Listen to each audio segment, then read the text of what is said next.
Hello, my name is Tyler Phelps. I'm here to talk about some of the most impactful topics from the layer half of CIS 150. Machine learning is a really key concept that I came into class thinking that was just really interesting with how many applications I have. It's the idea of the AI being able to learn from its own repeated attempts to improve and gain expertise at something. Kind of learning through its own mistakes is normally something we consider a human quality, can be also an AI quality if it's programmed well enough for it. I just thought it was a very interesting idea and topic, and I thought it would be a very difficult thing for an AI to do, but I feel like we're gradually learning more and more how to do it. An example of this shown by OpenAI is playing a game of hide and seek. This is using a multi-agent machine learning protocol where there are two sets of groups. One being the seekers, which are red, and one being the hiders, which are blue. It started off with the AI just running around. They didn't have a good idea of what to actually do.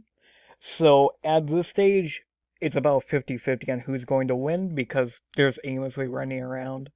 But stage two is the hiders learn if I put these boxes in these two cubby holes, these two choke points, the seekers can't get in. So at this stage, the hiders win every time.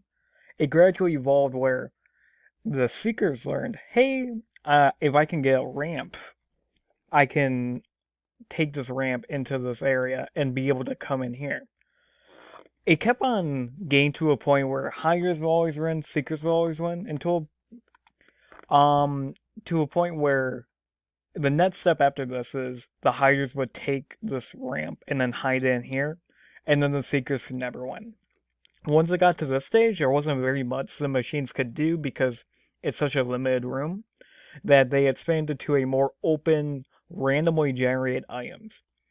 At this stage, eventually the hiders learned, hey, if I can build these little forts, these little settlements, the seekers cannot get in. And the reason why, so so it got to the stage where they would do this, and then they would put a ramp. And eventually, what the hiders would do is they would lock every item, and then build a quick fort like this. And this is where logically the creators of this program thought it would end, where the seekers can't do anything because if you lock all the ramps and then build this quick fort, there isn't really anything the seekers can do because they don't have a way of getting on here.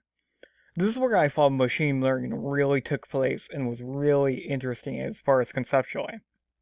What would happen is you would see seeker or hider build this quick fort and then lock these two ramps, but with this one box here,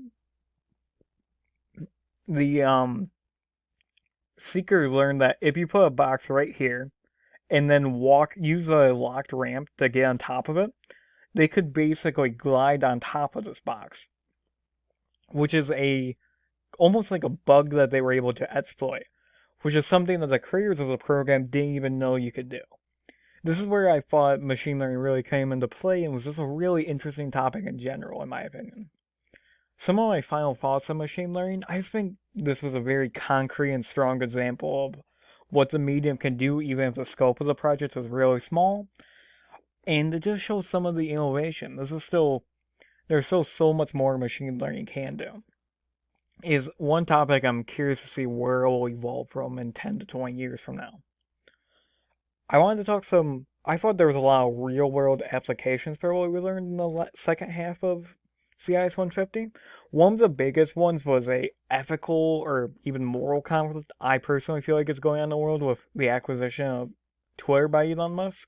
I don't really care about how Musk is running the site, just more so inherently what he is doing is creating a hazardous work environment that is forcing people to decide on their residency in America versus these horrid work conditions. This is because H-1B visa workers are only able to stay in the United States while working at their specialized jobs. And because Elon Musk has such horrid work conditions where you're expected to work overtime and do all of these various hazardous and poor work conditions, people have to decide on this, which is something I feel is unjust and is one of the downsides of H-1B visas, where you're put in this place where you're stuck between a rock and a hard place. A different one is talking with DMCA, which gave artists a way of defending their intellectual property, but it's been abused as of recent. In YouTube, when you see someone violating your DMCA, you can report them.